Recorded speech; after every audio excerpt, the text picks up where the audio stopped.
This is a true story told on a Cave Explorers forum in 2005.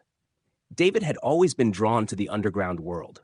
Unlike those who sought adventure in the vast open landscapes or towering mountains, he found his thrill in the depths of the earth, where darkness reigned and the unknown lurked in every crevice.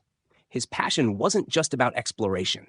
It was about challenge, endurance, and the deep-seated need to squeeze through the tightest, most claustrophobic tunnels just to see what lay on the other side. On this particular weekend, he had set his sights on a cave system that few had dared to explore. It wasn't a well-known tourist attraction with wide caverns and guided tours. No, this was a labyrinth of tight, winding passages hidden deep in the forests of Kentucky. He had read about it on an obscure caving forum, where a few seasoned spelunkers had shared vague descriptions and warnings about the difficulty of navigating its depths. That only made it more appealing. David spent the morning checking his gear meticulously: his helmet, headlamp, extra batteries, knee pads, gloves, and a small but essential pack containing water, energy bars, and a notebook for taking notes. He prided himself on being prepared. Crawling through narrow spaces required mental and physical endurance, and he knew that once inside, turning back wouldn't always be an option. The drive to the cave took nearly 2 hours, winding through dense forests and fading dirt roads until he reached the spot marked on his map. He parked his truck, double-checked his supplies, and stood for a moment, taking in the stillness of the surroundings. The forest around him was eerily quiet. No birds chirped, no wind rustled the trees, just an unsettling, absolute silence. Brushing off the unease creeping at the back of his mind, he secured his helmet and switched on his headlamp. The entrance to the cave was barely noticeable, a small opening between jagged rocks, just large enough for a person to squeeze through. He had done this countless times before, but something about this cave felt different. Still, hesitation was not in his nature. With a steady breath, he crouched down and pushed himself forward, sliding into the darkness, leaving the world above behind. The moment David wriggled through the entrance, a familiar sense of calm washed over him. The outside world, with all its noise and distractions, ceased to exist. Down here, it was just him and the cave, an ancient, untouched world that had existed long before human eyes ever glimpsed its depths. His headlamp cast a narrow beam of light against the damp limestone walls as he moved forward. The entrance passage was just wide enough to crawl through on his hands and knees, but he knew from studying the cave's limited descriptions that it would narrow further before opening up again. The air was thick and cool, carrying the distinct scent of earth and minerals. He took slow, measured breaths, controlling his excitement. The key to cave exploration, especially in tight, unmapped systems, was patience. Panic led to mistakes, and mistakes down here could be deadly. As he pushed deeper, the walls pressed closer, forcing him to shift onto his stomach to army crawl through a particularly tight section. The rock was rough beneath his gloves, scraping against his arms and legs as he maneuvered forward inch by inch. The silence was overwhelming. Only the sound of his own breathing and the occasional scrape of fabric against stone filled the void. He liked it that way. No distractions. Just pure focus. After what felt like an eternity, the passage widened slightly, allowing him to sit up and stretch his arms. He checked his watch. 40 minutes in. He took a sip from his water bottle, careful not to drink too much. Hydration was important, but he had to ration it wisely. Glancing ahead, he saw the tunnel continue in a downward slope. This was where things would get interesting. Most amateur explorers turned back at this point. The further down you went, the harder it was to return. But David had no intention of stopping. He adjusted his headlamp and pressed on, unaware that he had already crossed an invisible threshold. From this point forward, he was entering the unknown. David took a deep breath as he shuffled forward, feeling the cool weight of the earth pressing in around him. The tunnel was sloping downward at a sharper angle now, forcing him to slide on his stomach, using his elbows and knees to control his descent. It wasn't the tightest squeeze he'd ever been through, but it was certainly narrow enough to remind him that there was no easy way out. His fingers traced along the damp rock, feeling the rough texture beneath his gloves. Small droplets of water clung to the ceiling, reflecting the faint glow of his headlamp like tiny stars. The air had grown noticeably cooler, and a faint, musty scent filled his nostrils, the unmistakable smell of a deep, untouched cave system. As he moved deeper, the passage narrowed even more. He exhaled sharply, pressing his body as flat as possible to slip through a particularly tight section. His helmet scraped against the rock above him, the sound echoing through the confined space. "Easy does it," he muttered under his breath, more for the sake of hearing something other than his own heartbeat than anything else. Minutes passed like hours as he continued forward, feeling the walls closing in on either side. His breathing remained steady, but he was keenly aware of how little room he had to maneuver. There was no turning around now. The only way was forward. Finally, the passage widened enough for him to shift onto his hands and knees again. He took a moment to stretch his fingers, flexing them to shake off the tension. He checked his watch, over an hour since he'd entered. He was making good progress. Raising his headlamp, he scanned the area ahead. The tunnel opened into a small chamber, the first real break from the tight confines. Stalactites hung from the ceiling like jagged teeth, their surfaces glistening with moisture. The ground was uneven, with loose stones scattered across it. David carefully pulled himself into the chamber, grateful for the chance to move freely again. He took a deep breath, letting the stillness of the cave settle over him. This was what he loved, being alone in a place that few had ever seen. But something felt different. He frowned slightly, tilting his head as if listening for a sound that wasn't there. It was probably just the silence playing tricks on him. Deep caves had a way of making you feel watched, even when you were entirely alone. Shaking off the thought, he adjusted his gear and prepared to continue. The deeper he went, the more thrilling the challenge became. He had no idea just how deep this journey would take him. David crouched in the small chamber, adjusting his gear and taking a slow sip of water. He had been underground for nearly an hour and a half, but he felt like he had barely scratched the surface of this cave system. The deeper he went, the more he could feel the weight of the earth above him, pressing down in a way that was both thrilling and unnerving. He took a moment to study his surroundings. The chamber wasn't particularly large, maybe 15 feet across at its widest, but it was a welcome change from the constricted tunnel he had just crawled through. His headlamp cast long shadows on the walls, revealing intricate mineral formations, some smooth and rippled like frozen waves, others jagged and sharp. On the far side of the chamber, a narrow passage sloped downward into the darkness. That was his next path. David checked his oxygen levels. Still good. He hadn't encountered any signs of bad air yet, but it was always a risk in uncharted caves. Satisfied, he secured his pack, tightened his knee pads, and prepared to move forward. The passage ahead was steeper than he had expected. He had to slide on his stomach again, using his hands to control his descent.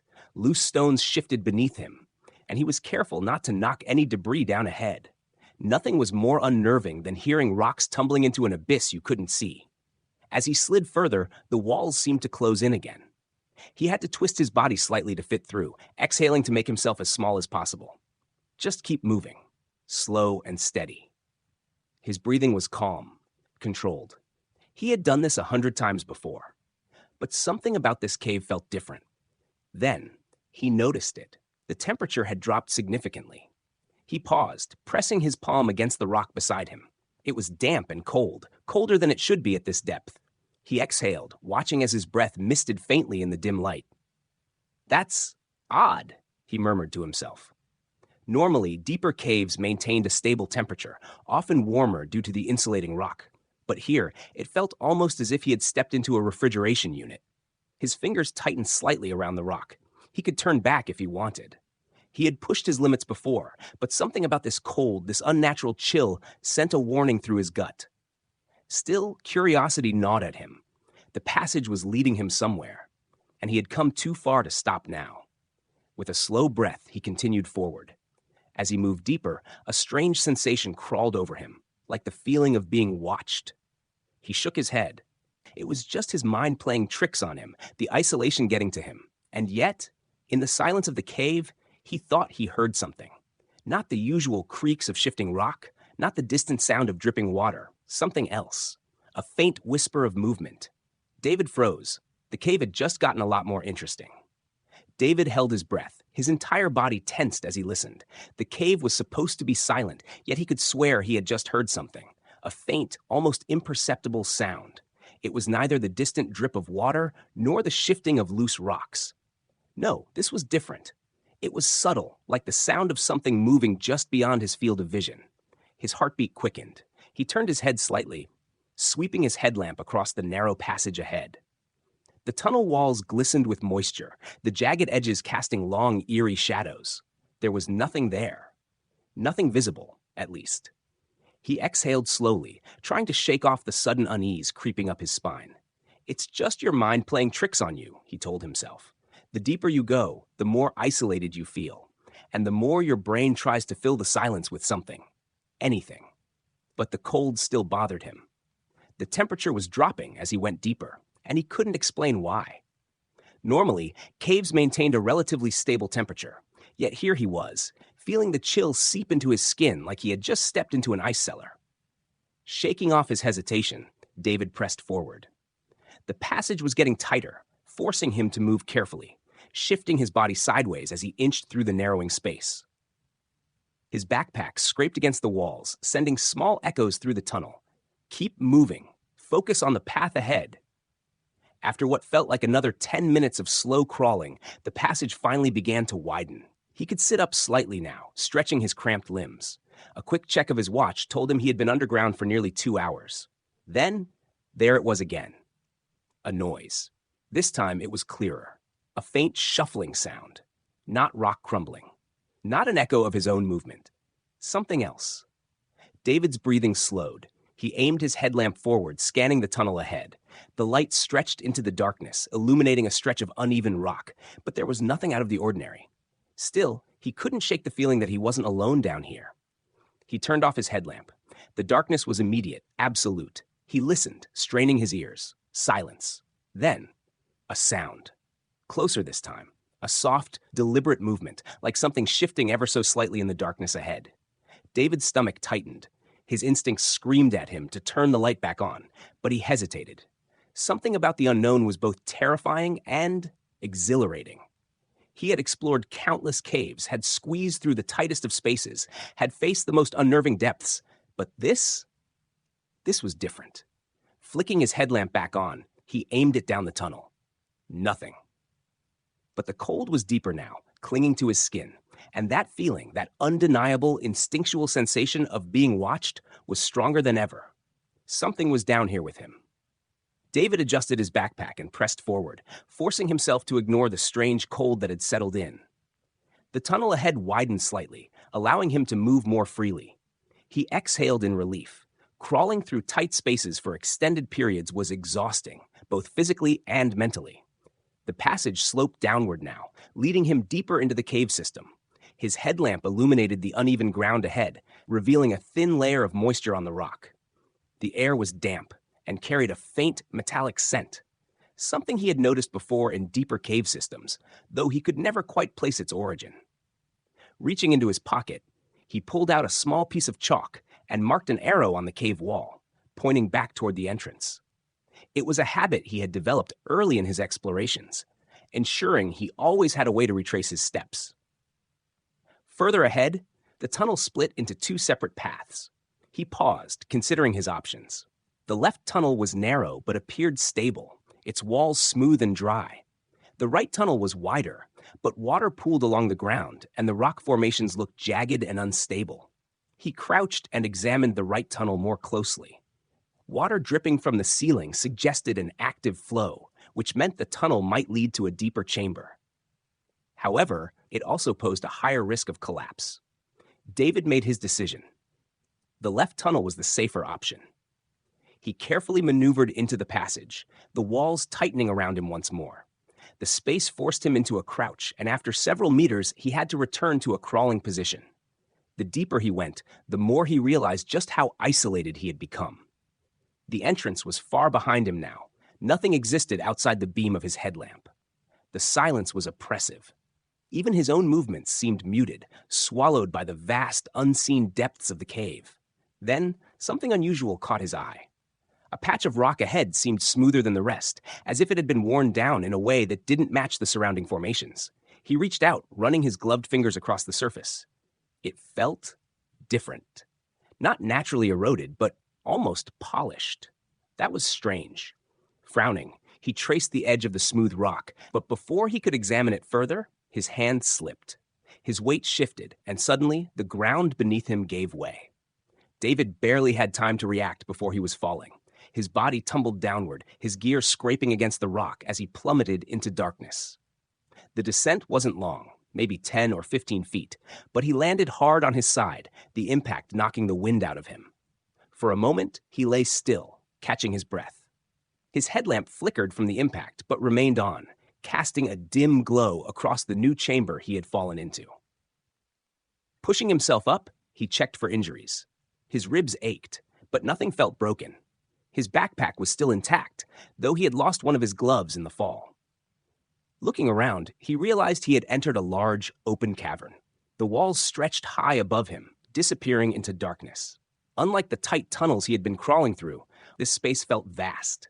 And ahead of him, in the faint glow of his headlamp, he saw something unusual. A reflection, a faint shimmer of light bouncing off a smooth surface deeper in the cavern. David frowned. There shouldn't be anything reflective down here. Slowly he stood up, brushing dust off his clothes. Whatever was ahead, he had no choice but to find out. David took a cautious step forward, his headlamp casting long shadows across the cavern walls. His ribs still ached from the fall, but his curiosity pushed him onward. The reflective surface ahead shimmered faintly in the dim light, and he couldn't shake the feeling that he had stumbled upon something unusual, something that didn't belong in a cave. He reached for his backup flashlight and switched it on, aiming the beam ahead. The cavern was larger than he had initially thought, its ceiling stretching far beyond the reach of his light.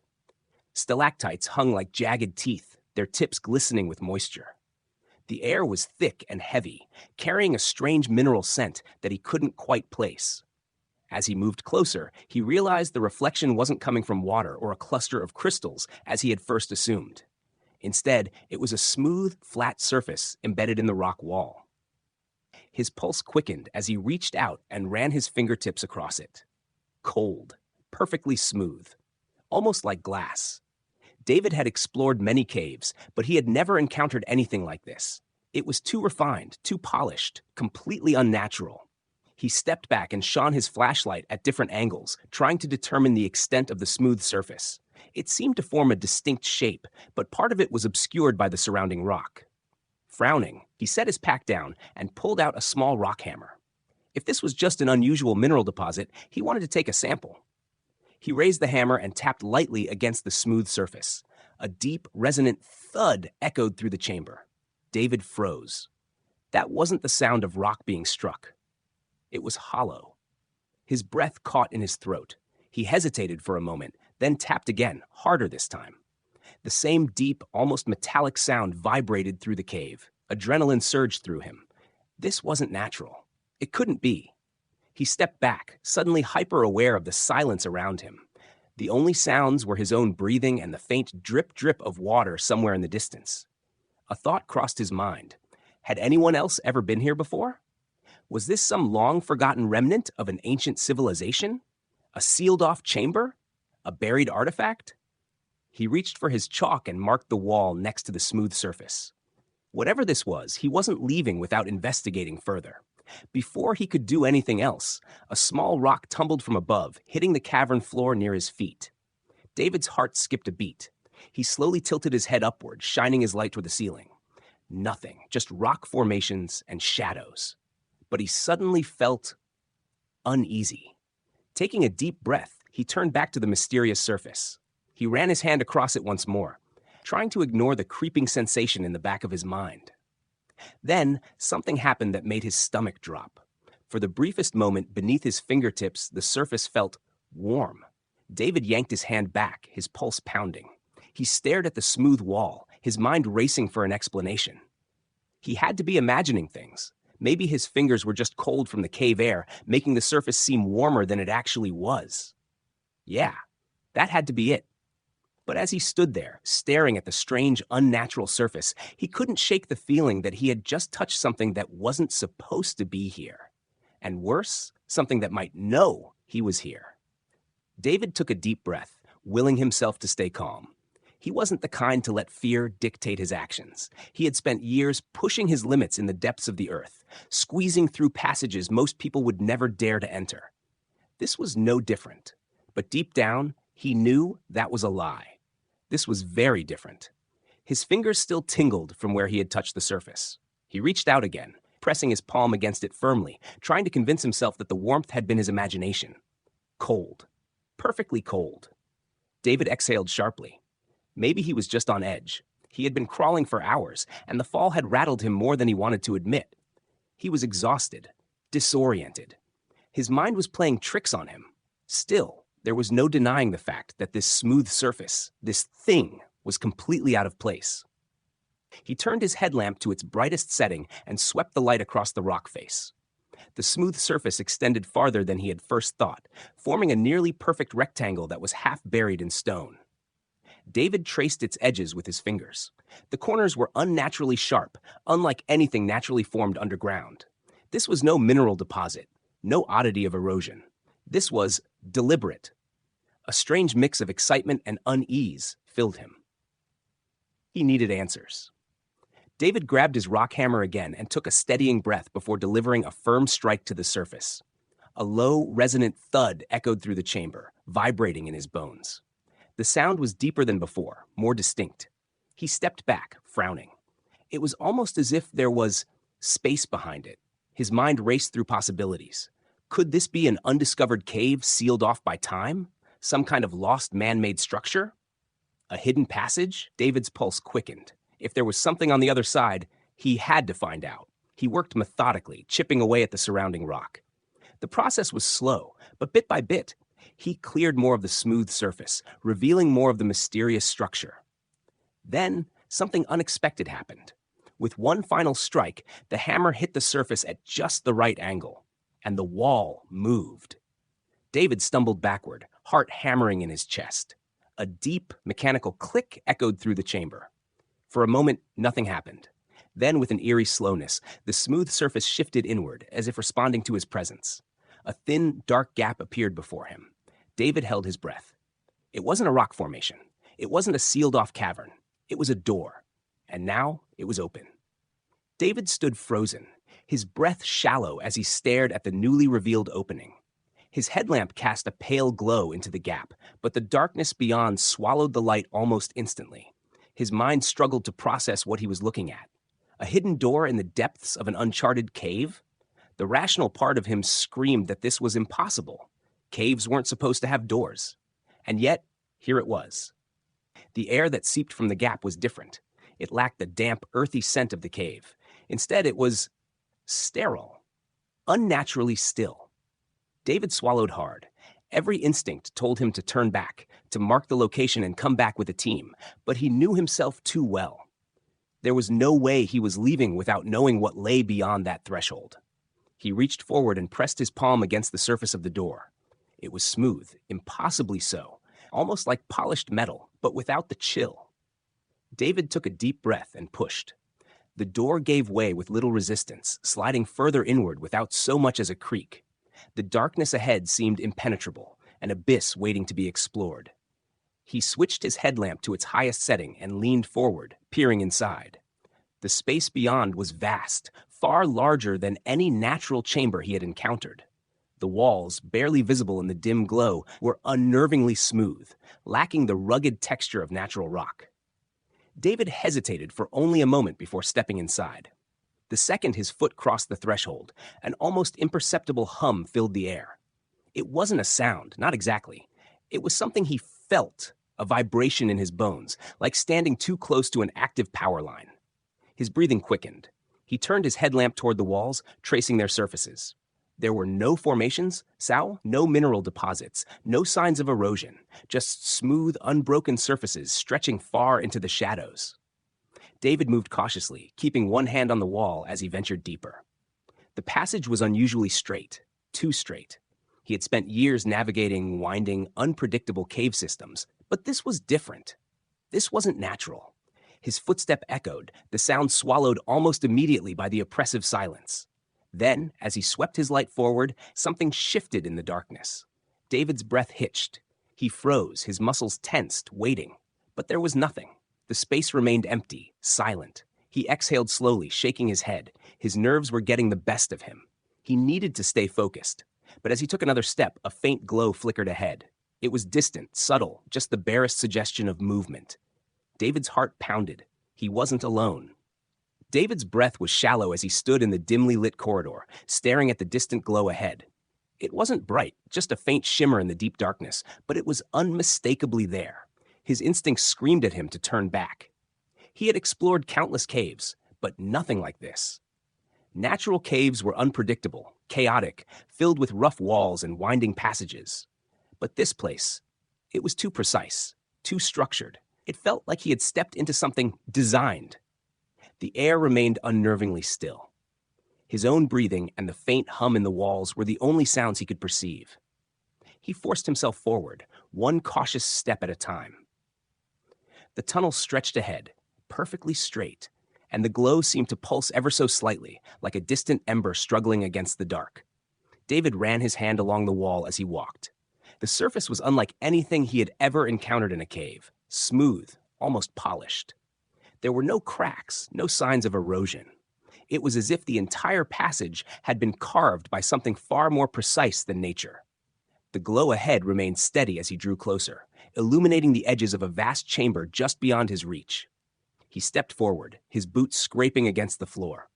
The sound echoed unnaturally, as though the walls swallowed noise rather than reflecting it.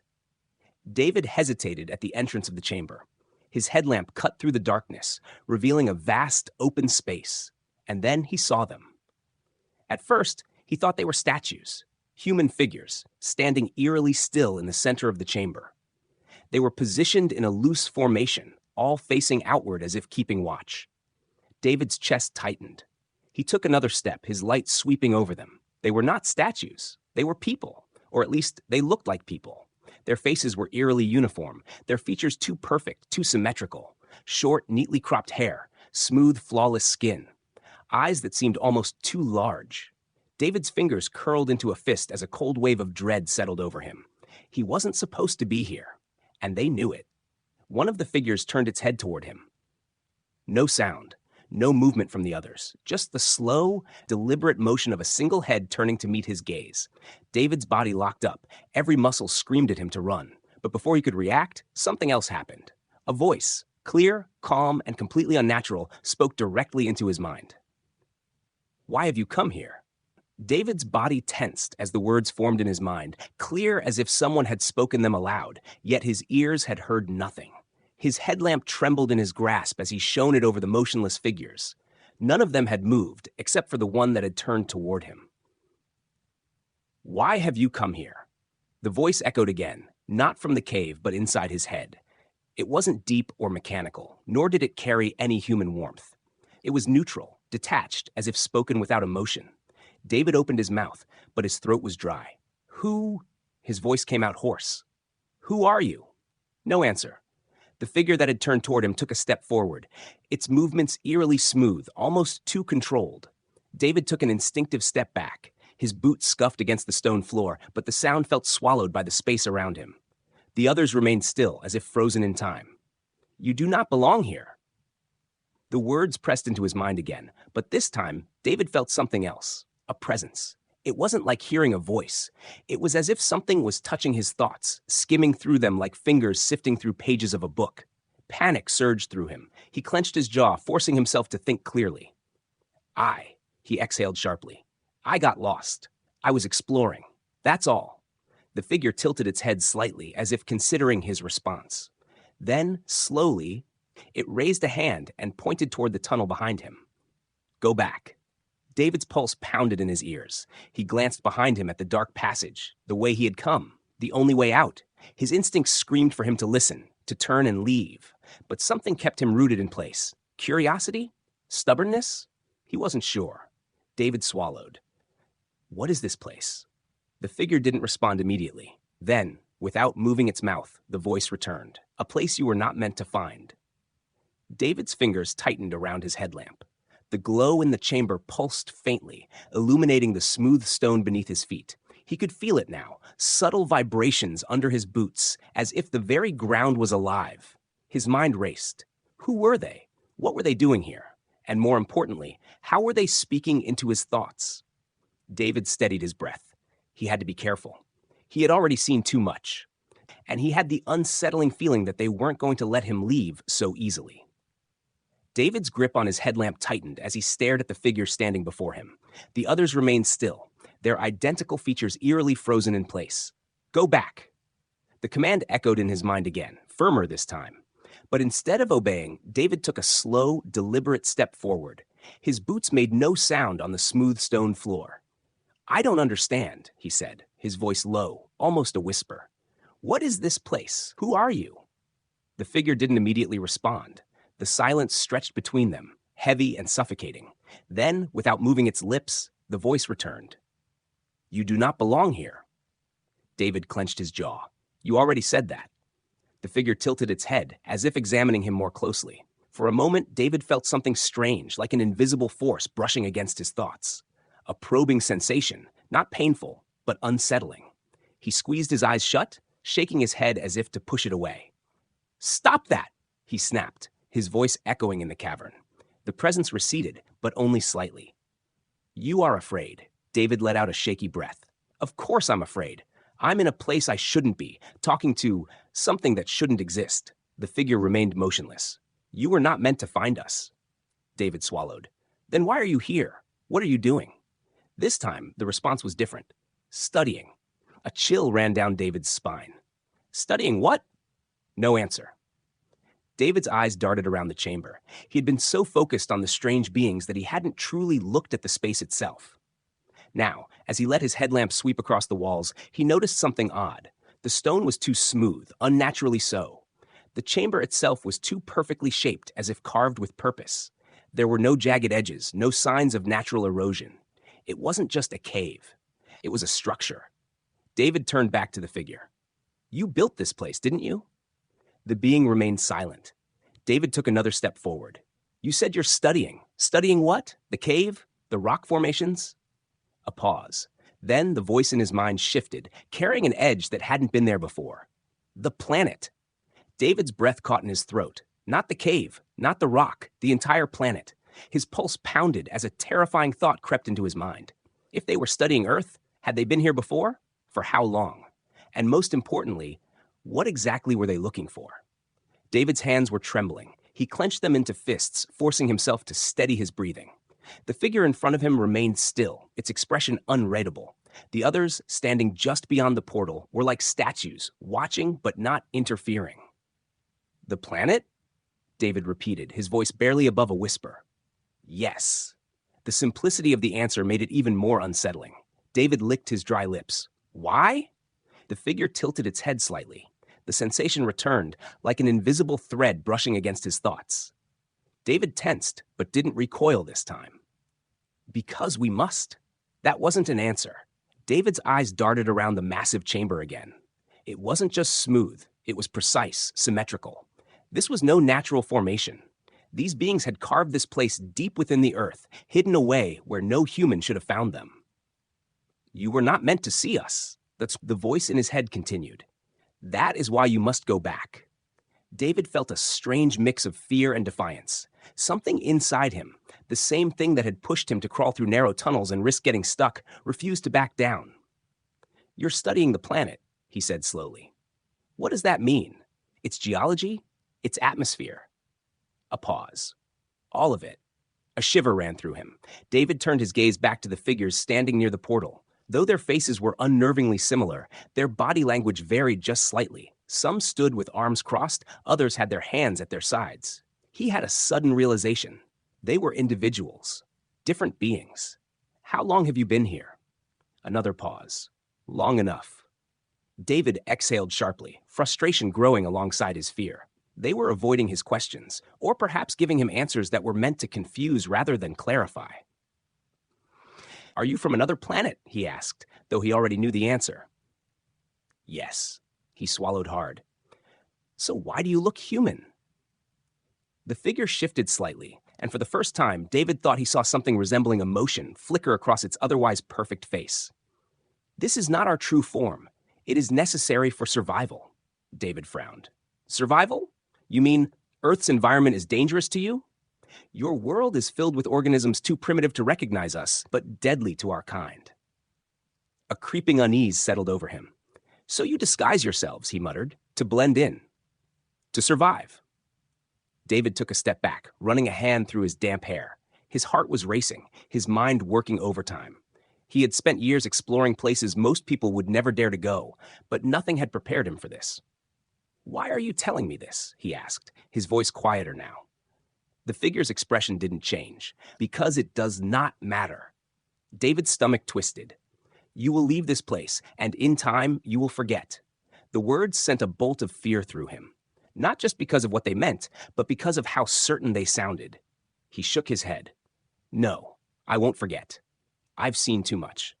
The figure didn't respond. Instead, the light of the portal behind it flickered ever so slightly. David's skin prickled. He had the overwhelming sensation that something was about to happen, something irreversible.